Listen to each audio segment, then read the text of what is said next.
All right, everybody. Today we are talking chess.com. A little bit of a aggressive title. Is chess.com evil? I had this on the agenda for a long time, something I wanted to talk about. And at this point, I thought the deal with Play Magnus wasn't actually, it would be done by now, but that's still going through. That's still happening. We'll talk about maybe it won't happen. We'll talk about the chances a little bit of that. But I do feel, nevertheless, this is a huge turning point in chess.com's development, and a lot of what its future identity will be, I think, is going to be decided in this phase. We'll talk a little bit about that. And the first, just very basic topic is, if this deal goes through, is chess.com then a monopoly? We'll talk a little about that as well. Very interesting discussion. Maybe just a tidbit that I think is fascinating about this is, if this deal does not go through, where chess.com buys Play Magnus. By the way, let me just do a little historical background. Play Magnus was in a huge fight with chess.com as to who would be the king. They were having a king of the hill thing. And what did Play Magnus do? They bought everything. They bought all these little publishers. They bought Chess24. They bought Chessable. And we're talking like, my friend runs a kids, a kids, teaching arrangement in DC where they teach in the schools, that kind of thing. They bought that. They bought everything. So what did they do? They bought it also at the wrong, they were very aggressive, and they bought it at the wrong time. And so then they crashed and burned. That is why chess.com is now acquiring them. That is why we're now having this discussion about the monopoly. It really was, in a lot of ways, Play Magnus's decisions that led us to this point. Okay, so one tidbit I wanted to bring up just to kind of frame what we're doing, and I'm going to pass it to these guys, is we've learned that the antitrust division of the Justice Department has contacted several chess players, influencers, whatever you want to call them, and wants to interview them about to what extent they feel this deal would constitute a monopoly. So that's one reason why this might not happen. It also, whether it happens or not, it's like a great indication of like, well, even the Justice Department thinks this might be a monopoly. All right, what do you guys think? Yeah. Wow, a lot there. So first off, like on this question, like this topic, like, is chess.com evil? I feel like it's a little harsh. I think it's like the wording there is definitely strong. But on purpose, I mean, it's Jesse's idea, and that's fine. It's happy to discuss it. I think people do have a lot of legitimate grievances with chess.com. But evil to me is like a very, very strong word. Right. I think nowadays it seems, like in general, when people are trying to make a point or convey something, I think we've evolved to just use very, very strong language for whatever reason, because we're always trying to like win the debate or win the discussion or whatever. I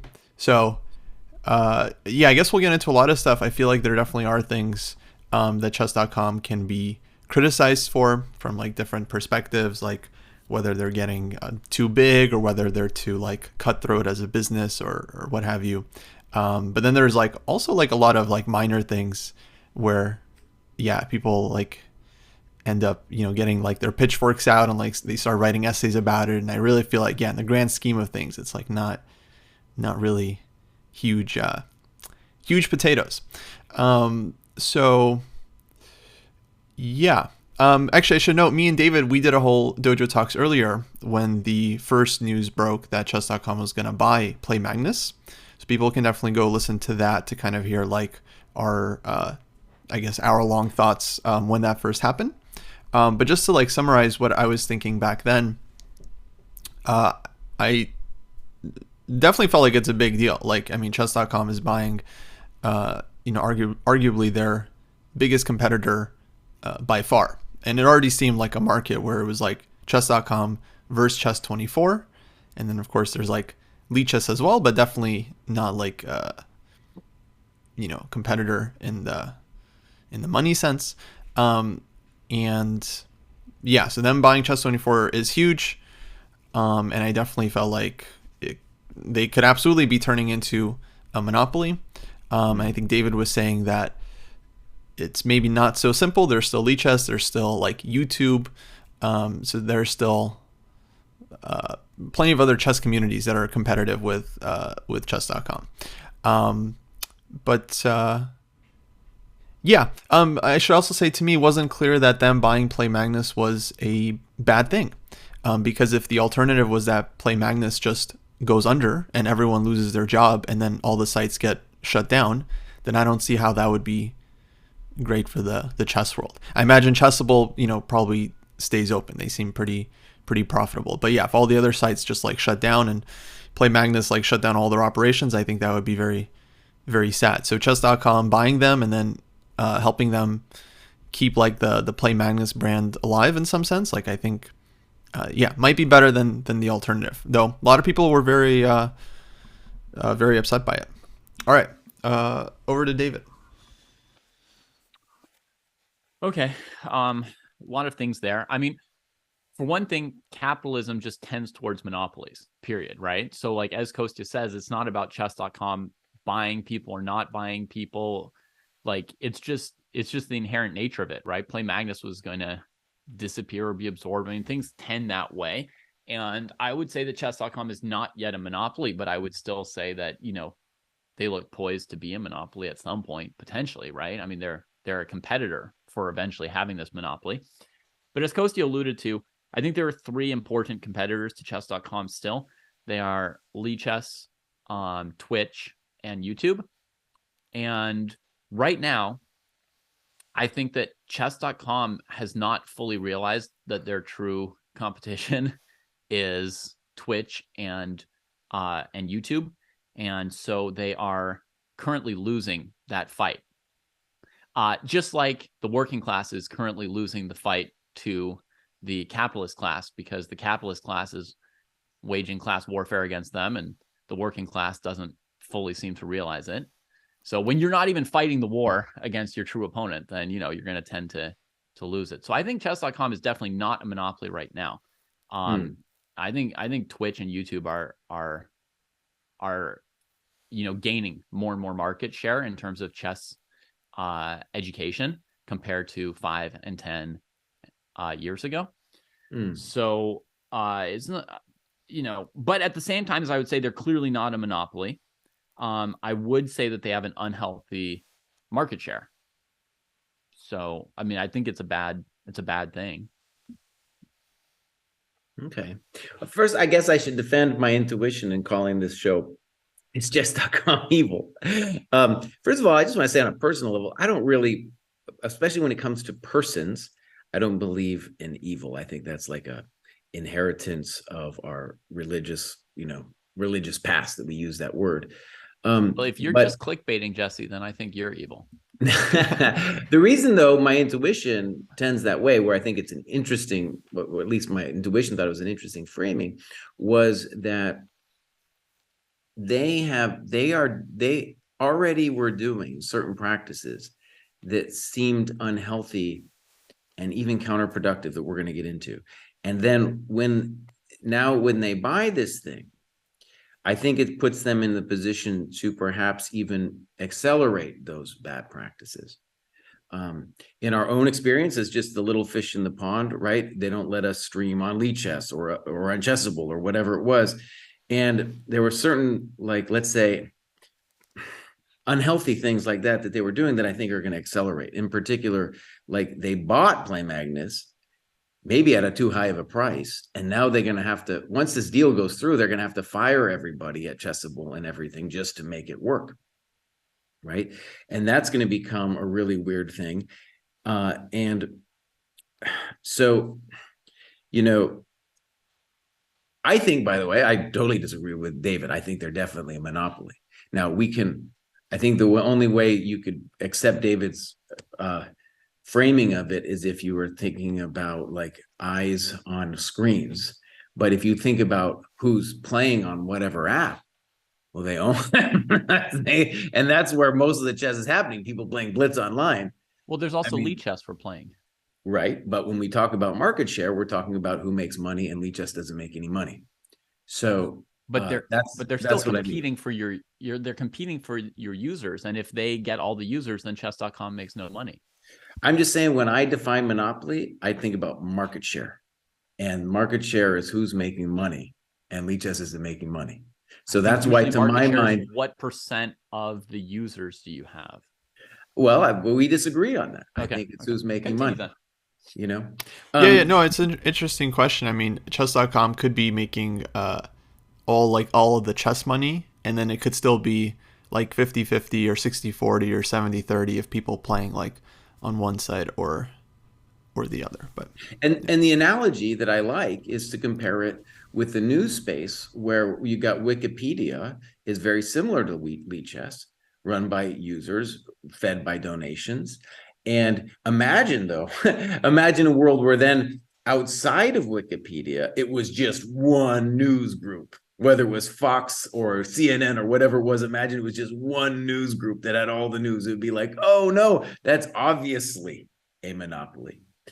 And, we can, I guess the thing about, let me just stress again. So the thing I'm saying about, is it evil, is this we're presuming it's going to happen, is it going to encourage bad behavior? And that's really all I meant by evil, right? Is it going to encourage further bad behavior from chess.com? And also, the other reason I framed it that way is, let's face it, we are in a tribal warfare now that was platform staged with the Neiman Magnus controversy, where we have loads of angry people who are on the Lichess side, and then you've got people who are sympathetic with Magnus and only mildly sympathetic to chess.com.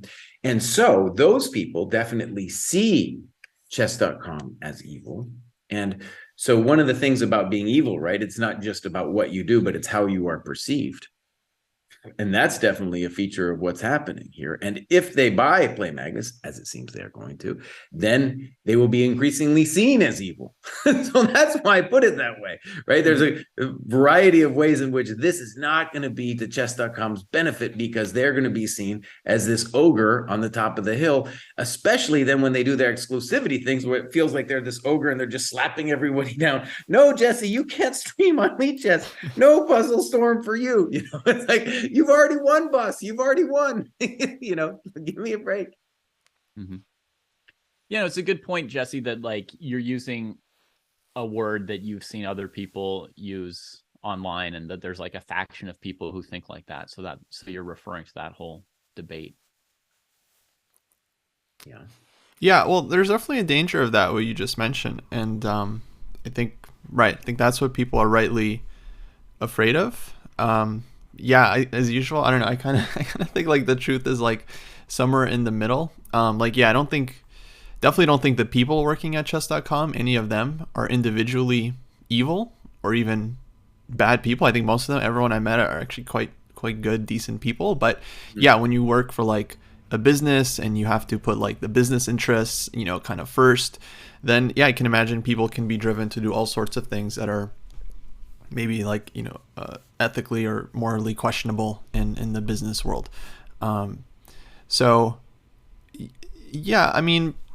Again, that's kind of the danger. I think there's no issue if like chess.com is like a benevolent monopoly, right? A benevolent dictator, which, I think people are right to be skeptical of that, for like any kind of like big business or whatever. But you have to ask yourself if that's a possible thing, a benevolent dictator. Yeah, definitely. Like, is there a historical example of it?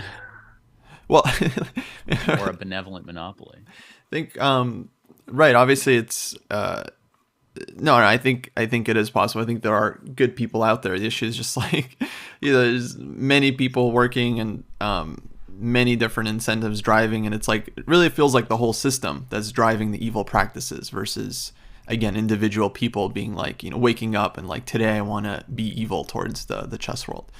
But then the other side of it is just it's just like today's culture where everything just like immediately gets like overblown, and everything is turned into a mountain, and then it's hard to take like the actual criticisms seriously, because it's like it just feels like it just comes with so much noise about other stuff that it's very hard to parse through what actually matters. So yeah, maybe we should get into like some of the actual stuff that like chess.com has done, or Yeah, and one detail I wanted to mention, and David turned us onto this right before the show started, is chess.com had basically sold about 50% of itself to the private equity firm at the end of last week. We don't know what percent. Oh, okay. It was like a substantial investment. Excuse me. So, and I didn't know about that, which I thought was kind of interesting that I didn't know about that. Kostya didn't know about that either. And I was surprised. You guys are chess people. I think a lot of people listening to this probably didn't know that either. And I'm kind of wrapping my head around it still, like, okay, well, what does that mean? And obviously, I guess the obvious thing it means is some private equity firm has an idea of either potentially eventually buying everything of chess.com, or they have an idea of how the future of the company should look. And so the original drivers, being Eric and a couple other people there at chess.com, could essentially have the wheel of the vehicle taken away from them, which is, I assume, what a private equity firm would be interested in doing, regardless of whatever stake they have in it now. It seems like they have some kind of end game, if you will, what they want to do. Yeah. So anyways, I'll just leave that out there if someone wants to respond to it, but I'm still working through what that means for chess.com. Yeah. Yeah, I mean, in theory, it could mean, depending on what kind of a stake General Atlantic has, in theory, it could mean that General Atlantic could dictate how chess.com is run. Right. Like, let's say somebody like Danny is like, I want to spend this much money on like creating fun chess events for the community. Mm-hmm. And they do some analysis and they're like, well, it's not really like worth it for us. It doesn't make a profit for us to like run this global chess championships, but we have whatever, let's say we have $10 million in profit. We can just give away $1 million back to, the top professionals, just because, Danny and Eric and whoever feels like it, because they like other chess players. And then in theory, someone from General Atlantic who's not a chess player and doesn't care about Jan Nepomniachtchi's paychecks might just be like, nah, you got to cut out this kind of thing. So in theory, something like that could happen, but we don't yet know. We don't even know who in General Atlantic would make any decisions or what decision-making power they have,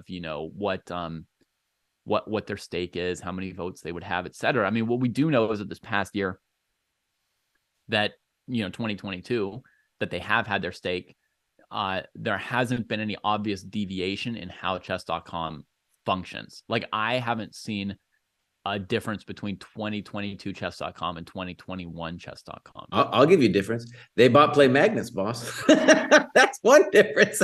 That's one big thing. I mean, that's an event, but one event on its own, I don't think it's necessarily something where you could be like, oh, that's totally not something that 2021 chess.com would have done.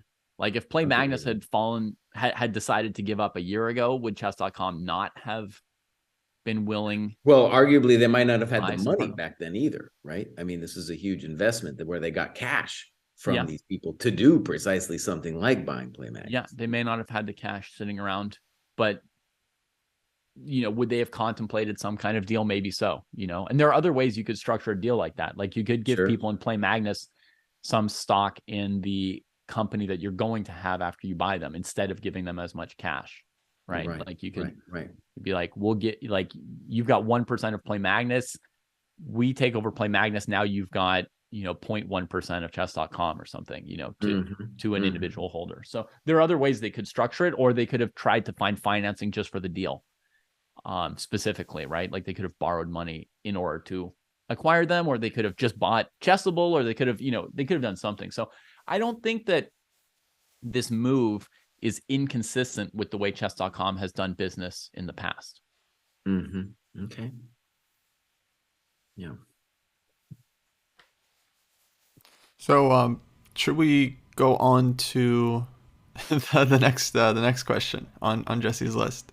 Yeah. So the next one I'll just introduce, and that is the question: is chess.com either consciously or maybe even unconsciously trying to kill over the board chess? And what I mean by unconsciously is simply because it might be in their interest to kill over the board chess. They might be just directing the chess culture in such a way, because it's in their interest to basically destroy over the board chess or weaken it. You could say destroy or weaken. And so let's say some obvious things. In the pandemic, you had this huge growth of especially online play. When I go to tournaments now, there is a noticeable boost in numbers, but the percentage growth in over-the-board chess is far less than it is in the online sphere. The online sphere is just much bigger. And what I think is interesting is there's been a number of developments that make me worry about over-the-board chess. One being at the elite level, you have Magnus abdicating, which makes over-the-board chess, like right now, it's like, oh, we've talked about that before. I'm not going to go into it again, but I think that hurts the idea of over-the-board chess, where you have a true world champion and you have like a system, a pyramid of people trying to crawl up to take the crown. Because then it creates a situation of like, well, what is the world championship? Is it maybe even something that happens online? And these events that chess.com stages, whether it's beginning with Title Tuesday and then all these other things they're doing, they are setting them up to be competition, essentially, with over-the-board play, which I think the Dojo training program sees as the true heart and soul of chess. And so in this way, by the way, I don't think this is necessarily a question of it being evil. Maybe it might be affecting me in a negative way, but I don't think this is necessarily an evil thing that they're doing. But I do think it's in their interest to destroy over-the-board chess. And over-the-board chess simply has never had a lot of money. Wait. You think it's in their interest to destroy it or not in their interest? No, I think destroy is maybe too strong. You could say it's definitely in their interest to weaken it, right? And simply, how would they do it? Well, if you make online chess legitimate, right, then all of a sudden you could say, oh, like this over-the-board thing, that's not the centerpiece of the chess world. No, it's this online competitions we have, right? So I think that is in their interest, and I think that's something they're striving for. And yeah, like I said, to them, it might not even seem like a goal. It might just be like, well, that's the natural thing, obviously, we're trying to do. Kostya, your thoughts on whether it's in chess.com's interest to destroy OTB? Sure, right. So yeah, two questions there: whether it's in their interest, and then whether they're actually trying to do it, or whether they've done it like inadvertently. So yeah, for me, I'm like no and no. I think for me, number one, I think if over the board chess is thriving, there's no reason why online chess won't also be thriving. Like, over the board chess is rare, doesn't happen all the time. If I'm playing a lot of over the board chess, I'm also going to be playing a lot of online chess, like practicing, etc. And I'm going to be following chess content. And yeah, if you're like an active tournament player and that's how you're spending your time, I think you're absolutely going to be more likely to like pay for chess content, follow chess content, etc. So I don't even see like over the board and online chess as being competitive necessarily. Maybe competitive in terms of attention, and I can definitely see where Jesse's coming from, kind of like from this point of view, like where if there aren't any like a lot of great like over the board events and people just migrate to online events, and yeah, chess.com does great online events. They're doing this global chess championship right now, which I've been watching. I've been in Toronto, which has just been like incredible, just like totally like a step above and beyond anything I think they've done before. So they're clearly like investing a lot, and they really believe in their product, which I think is a good thing.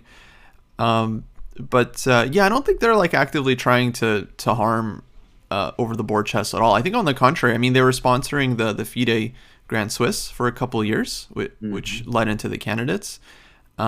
and I don't think they had to do that. And I think in general, these companies don't love working with FIDE. I don't know, it's just my perception of it. I feel like FIDE doesn't always treat like these online companies super well. And I don't know, if anything, it always feels like chess.com is like throwing them a bone. They're like, all right, we understand over the board chess is important. Like, you guys need help with like funding or with promotion here. Let us help you. Like, we all love Magnus, we love like the world championship. That's just totally my perception. I could be way, way off on that. But, so yeah, I don't think they're trying to, harm over the board, chess. I think right now, like, I think they're just trying to thrive.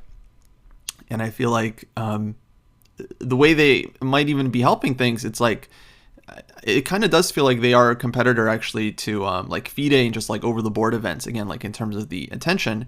And it's now like pushing FIDE to like kind of up their own game in terms of like promotion and marketing of their events, because they're often criticized for like having pretty bad promotion. Like, a tournament starts and like they didn't even announce that like the opening ceremony is going on, or like whatever, whereas with chess.com there's way more hype and all this stuff when they're promoting their events.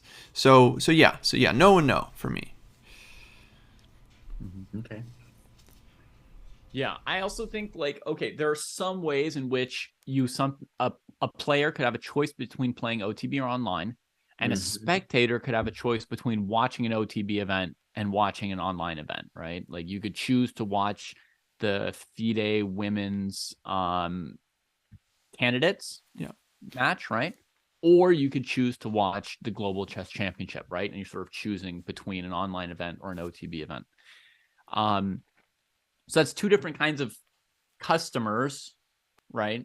Or markets that you would be competing for, right? The players and the spectators. So there is that element. But on the other hand, there's a very, very powerful element of like, somebody who plays OTB is going to be more interested in chess.com's educational offerings, more interested in upgrading, more interested in buying Chessable courses, etc., right? They're going to be like a more valuable user than somebody who basically plays for free online blitz games on your site forever and may actually cost your company a few pennies and not provide anything for you from like a profit perspective, right? So historically, at least, I believe chess.com's perspective has been that it's good for them if people play OTB. Like, if a chess.com user goes and plays their first OTB tournament, I think financially that's a good thing for chess.com, just because it ramps up by so much the chances that they spend money on chess. Makes them a more valuable user and a more sticky user. So I think, although I can see some places where there can be competition, I think overall it's more likely to be like playing OTB is eating a cookie, and then chess.com has got like the market on milk semi-cornered, so they're like, go ahead and eat that cookie. It's not a bad analogy. I like that. So yeah, Jesse, you have some answering to do, because well, I also think it'll be interesting to look back on this discussion years from now, and I feel like over the board chess, besides there's been a demographic shift, like it's just different people that I see at the tournaments now. But overall, like if you go to a tournament now, you wouldn't necessarily say, oh, a chess boom has happened.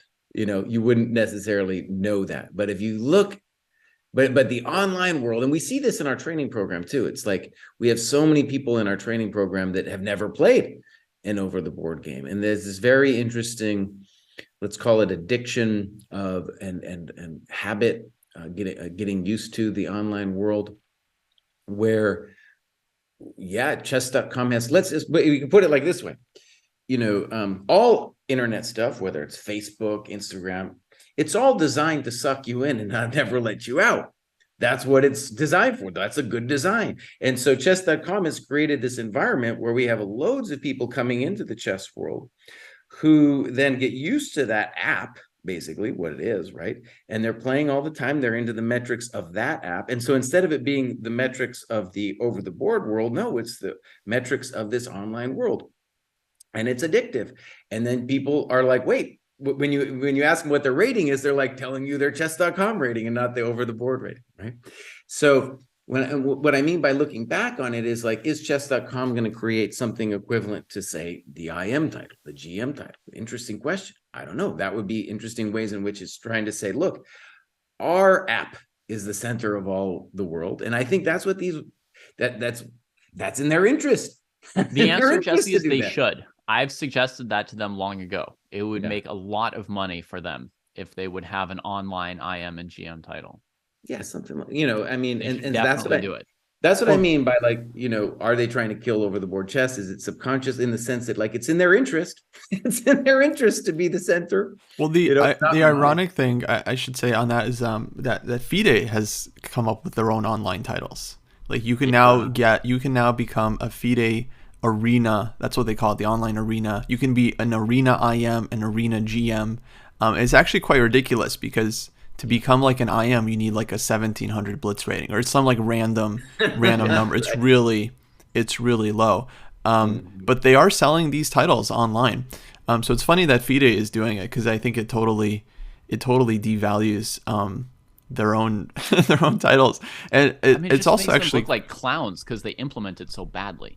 Yeah, absolutely. And I mean, in terms of just like, businesses doing evil things, like I've seen some of their Facebook ads and their ads are predatory. They're like, want to become titled, like become an arena international master today. And then arena is like small and international master is big.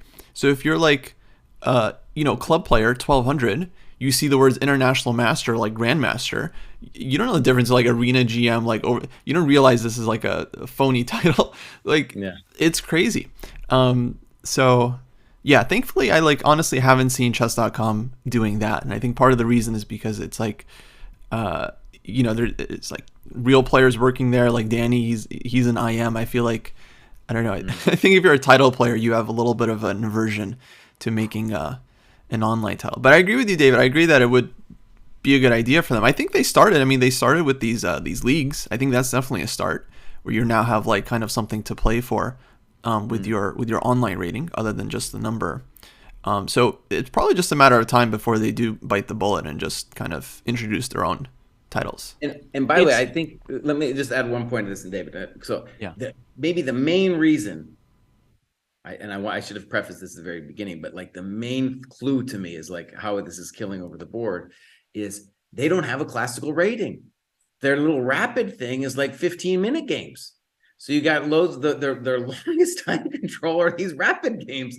And so of course you're killing what at least I regard as the heart of chess if you don't even have a classical rating and you have these rapid things. And then we're affected by it too. Like in our training program, we have loads of people that have Chesscom rapid ratings, and a lot of those people are playing 15-minute games, and they don't know the difference, and they're confused by me telling them that they need to play longer games. So that's, to me, is like this huge push that chess.com has done to just say nope. No, chess is blitz chess, and blitz, to my mind, by the way, is blitz chess is online chess. If I'm going to play blitz, I want to play it online. I don't need to go to some tournament to go play blitz, right? Anyway, so I always wanted to say that. Yeah. Well, I just wanted to point out when Kostya was talking that, like, it's incredible that chess.com would have more respect for the actual FIDE titles than FIDE itself would. I mean, just abysmal for them to be doing such That's things what it when seems they're like. supposed to be the stewards of this stuff. I think chess.com, they should have separate titles for classical and blitz online. I think they need to institute a classical rating on chess.com, something that's come up many times. But they need to have a classical rating and then have titles associated with the classical rating and separate titles associated with like your blitz rating. All right. But there we're maybe moving too far off our topic into like cool things that chess.com could do, and which I think they will eventually get to, because I think these are such strong ideas. If you think about what motivates people to play in OTB chess, the hunt for titles is huge, right? So like imagine if you added that as a dimension. to online play, you know, with norms and all that. Yeah, absolutely. But let's go back to Jesse's questions. So is chess.com trying to kill OTB? Kostya and I say, Oh no, yeah, that's sorry. silly. I was thinking on that a bit more, and yeah, actually, if anything, it's like, I was realized, like, honestly, I think they're helping it. Like we did see a bit of a boom post the pandemic, with more people in tournaments. I've definitely started to get recognized more, like infinitely more at tournaments compared to what it used to be. So they definitely kind of grown the like awareness and like attention for players and streamers and stuff. But yeah, also like, you know, they have all these like celebrities that are like getting into the game and like playing chess. Okay, usually it's like on the app, like on their phone or something. But a lot of these folks are like then playing like OTB, or, you know, they post a picture where they've got like a physical chessboard set up. So yeah, I think, yeah, growing online chess is helpful for OTB chess, inevitably. Yeah. Okay, so let's move on to the next thing, right? Jesse's maybe still thinking about it, but Kostya and I are clear nose on this one. The next question that Jesse has for us in this, you know, is there something evil going on here? Topic is the streamer exclusivity, meaning that chess.com has these streamers who are supposed to only show chess.com products on their streams without some special permission for an exception. Right. Is that stream exclusivity clause, is that like a bad thing or an evil move by chess.com? Right. And I think going forward, it's going to be interesting to see if after they become the full monopoly, we've disagreed obviously on the term monopoly, but after they buy Play Magnus, will they be a little bit more lenient about it? And so maybe I'll just say one cool thing about being in the chess world. Let me say, I've been in 3 different worlds in my life.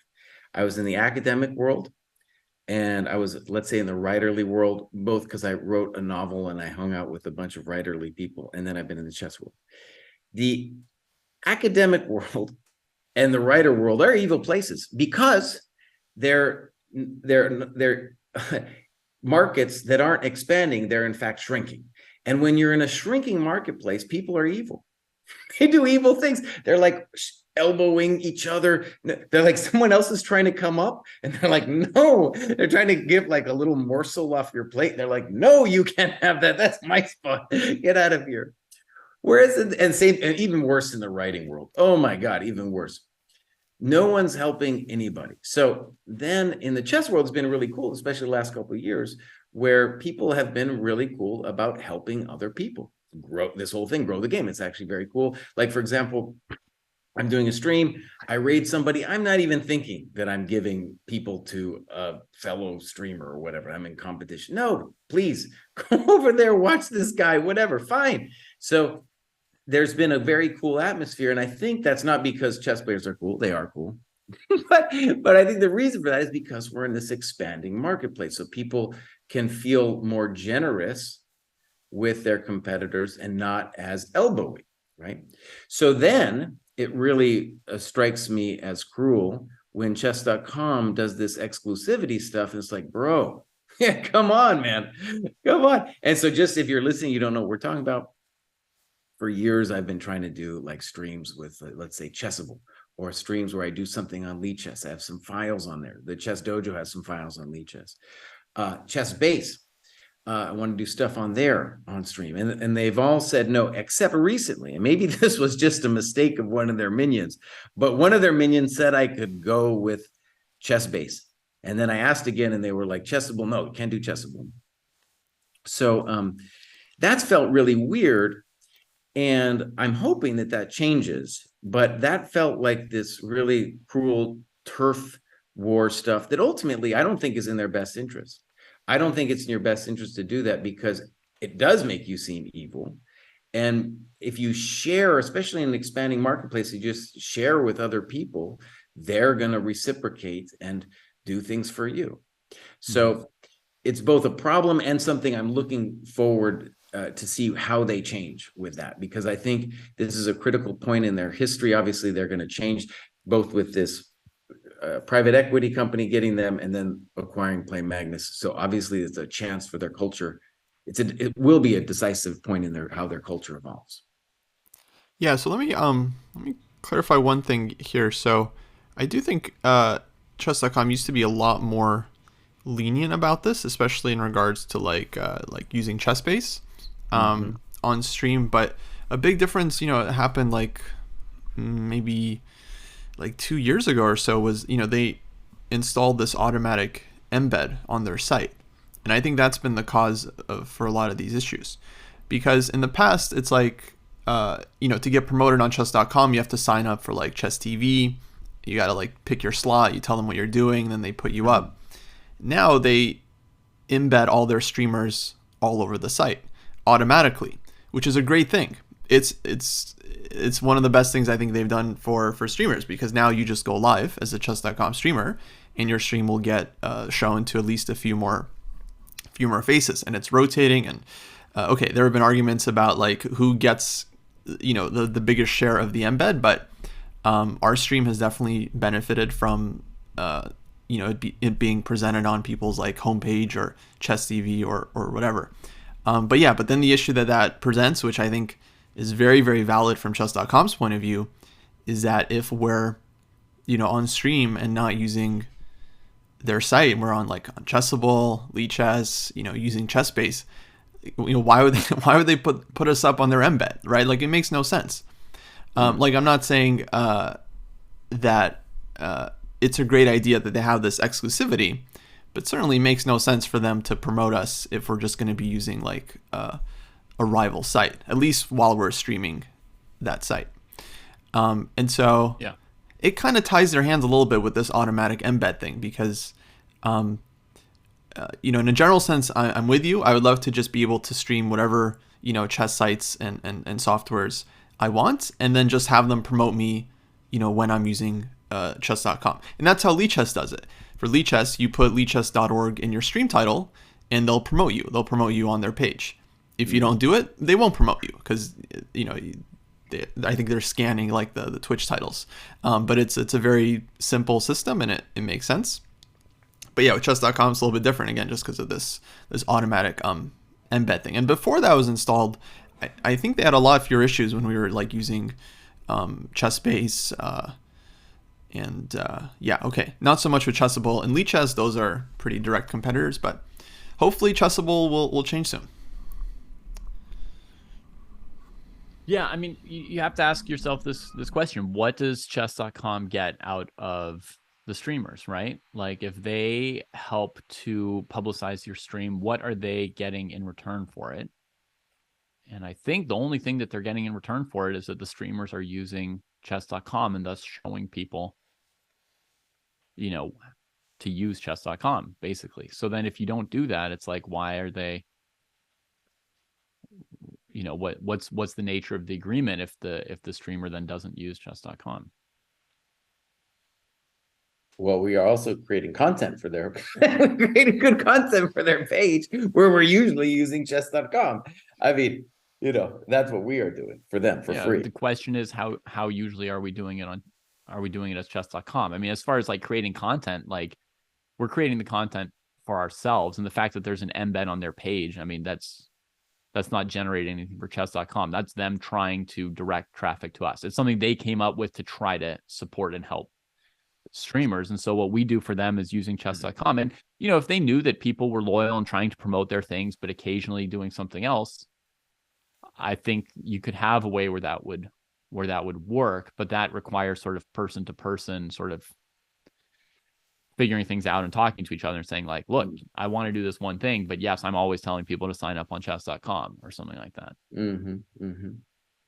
Yeah. And yeah, people as big as like Hikaru, they've done like Lichess events and stuff. And I guess there was maybe some drama behind the scenes. I'm not really sure, but usually those things get worked out. So yeah, I guess like the bigger question to me is, so I totally get it. From their point of view, again, it's just like technologically they kind of have to be pretty strict about it, because they can't just be hands-on one-on-one with every single one of their streamers and be like, all right, Tuesday I'm gonna be streaming chess.com, you can promote me. Wednesday I'm gonna be doing something else, don't put me on the embed. Thursday and etc. That would just be way too hectic. But yeah, in general, I don't know. I've never thought it was a huge deal, like the streamer exclusivity thing, like the signing of the contracts. I think it makes sense. It's like chess.com is trying to help streamers, and they're also, yeah, I mean, they got to get something out of it. I mean, otherwise it's not just like a, just a donation from them. So yeah. And so yeah, I think the terms have always made sense, and also it's like we're not bound by it. Like, we chose to enter the agreement. So people, I don't know, they always make it seem like chess.com is like forcing streamers to use their site. No, they're not. They're not forcing us. We could leave the agreement whenever we want. It's just, it's also been in our best interest to stick with it. They promote the channel.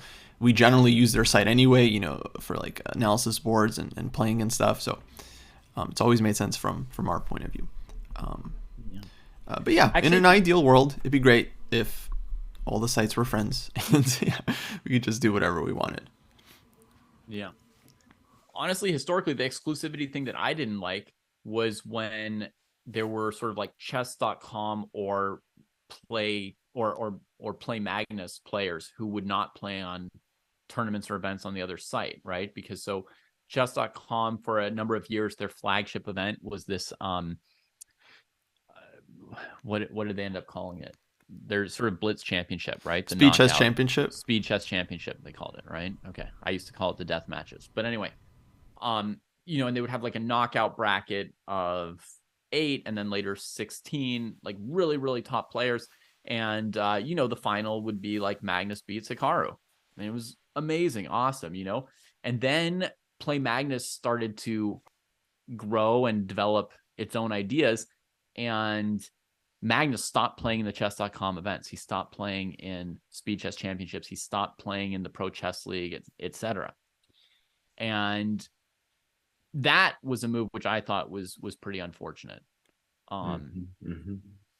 And chess.com had always been very free about people who do content for chess.com can do content for any other website, right? Like if you want to make videos for chess.com, you can also make videos for ICC or whoever else. You can write articles for other people. You can do whatever you want. You can play on other sites. But I think it was like the Play Magnus group that started that sort of like, signing deals with players to only use their site, and only play in their events and stuff like that. So, I don't see anything particular to fault chess.com with on this. It would be nice if you could work out one-to-one with the partner manager, like a deal for like, okay, one day a month we're going to do this, or we've got one pass and try not to promote us that day or whatever. It would be nice if you could do that. But I think that speaks to the limits of the technological capabilities or the individual capabilities of the partnership management team to talk with and negotiate such things with all the different streamers. Not some like, will to do things incorrectly or to be nasty about it. Let me just briefly address something in chat because many people who listen to this will have the same question. Did we talk about the stuff with the cheating and the chess.com drama and all that? And we didn't. And the point was we could do a whole show on that. That was its own thing. That show's not even over yet.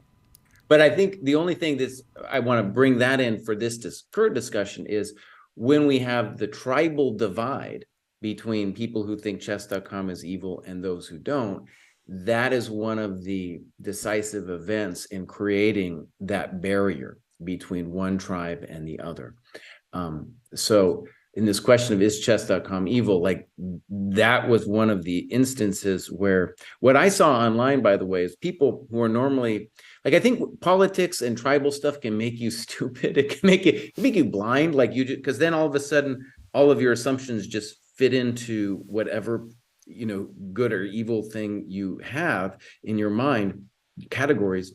And so I saw very intelligent people saying things presuming truth where they clearly didn't know what the truth was, and simply based on their tribal affiliation.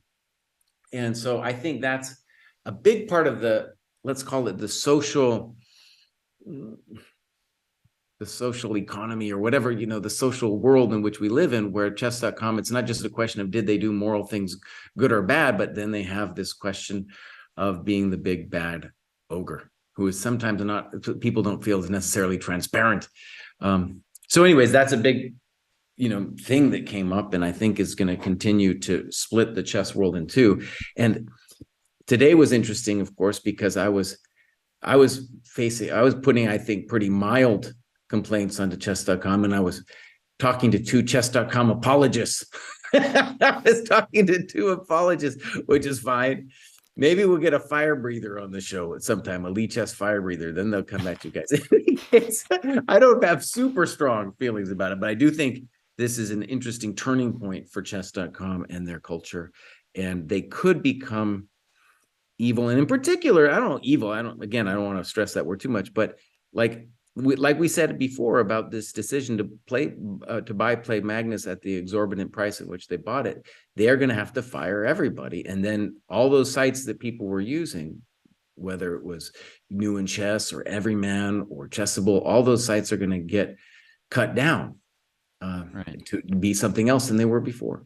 And people will say that chess.com was evil, but if chess.com hadn't bought Play Magnus, those sites would have also been gone. So no, they wouldn't have been gone. They would have been eaten up or continued in their own little existence, I mean, we don't know exactly, but yeah. I mean, presumably chess.com will, keep more of the parts that were operating well and that would have been more likely to keep going on their own, and might stop supporting some things that were really dragging Play Magnus down, and that would have founded on their own or been left by the wayside. I don't know that it'll be chess.com's. I don't know that it would be a sign of evil if chess.com closed down some of those things. If we speak about, hypothetical future actions, I mean, what would you do if you were buying Play Magnus? I mean, I wouldn't have bought it, but what would you do if there's some group of Play Magnus that's just losing money? Well, I think this is one of the interesting questions that is kind of interesting going forward, is like, one of the ways in which it's a mistake to become a monopoly is it feels like when you're any company, right, wants to gain market share, and it feels like, oh, that's the thing we should be doing. And then at the end of the day, the end goal of gaining market share is gaining all the market share. But then when you do it, like monopolies, when you look historically, they generally don't end well. It's just like a bad thing. Like, it doesn't go well for the monopoly is what I mean. Usually the monopoly runs into it becomes its own worst enemy, and nobody likes it, so it then creates a bad feeling for the monopoly. So I think one of the interesting things about this decision is it probably was not the right decision from a variety of standpoints, and especially from the one of it's bad for its own culture as a company to become a monopoly. And obviously, we just say, if you're just tuning in now, we have disagreed on whether they are a monopoly, but there it is. Yeah. I mean, yeah, to bring up your earlier point, Jesse, I think you mentioned like the perception is also important, and I think it is. I think that because chess.com is like now very big and very powerful, they have to be extremely careful about, how the things they do are perceived, because people are going to be extremely scrutinizing with them. And I think a lot of people did look at the Han situation with it being like a David versus Goliath kind of situation, right, with Hans being like picked on and bullied by chess.com, Magnus, Hikaru, etc., and so on, which I don't think was like such an unreasonable kind of like reaction to have. It is like a 19-year-old kid. But okay, that story was super messy, and we've already discussed it a lot, so I won't get into it. But yeah, I would agree that the perception is certainly very important. I think that in general, because of the way things are skewed right now, then yeah, like any little thing chess.com does immediately just invites just like a firestorm of outrage, which, yeah, I think, right, should be saved for like the big stuff. So yeah, we'll have to do maybe we'll do a further cheating discussion another time, because they started like like revealing info, and yeah, there's going to be this lawsuit and all that stuff. Yeah. But yeah, I just wanted to say as the last thing, I think it's great that Lichess is still around. And I think Lichess is definitely a very viable competitor. I think there's a ton of people on Lichess, and they do a lot of the same stuff Chess.com does. Like, they have tournaments, they got clubs, they have studies. I think that's very important, and I feel like it kind of prevents Chess.com from like taking over everything, because people always have an extremely viable option. And if Chess.com just started doing like outrageous things, just like raising prices and like extremely high, and like screwing people over and messing up with contracts, like all this stuff, it's like, yeah, people just like switch over. Like, they do have another option, which I think is important. Okay, cool. Let's leave it there. We'll come back.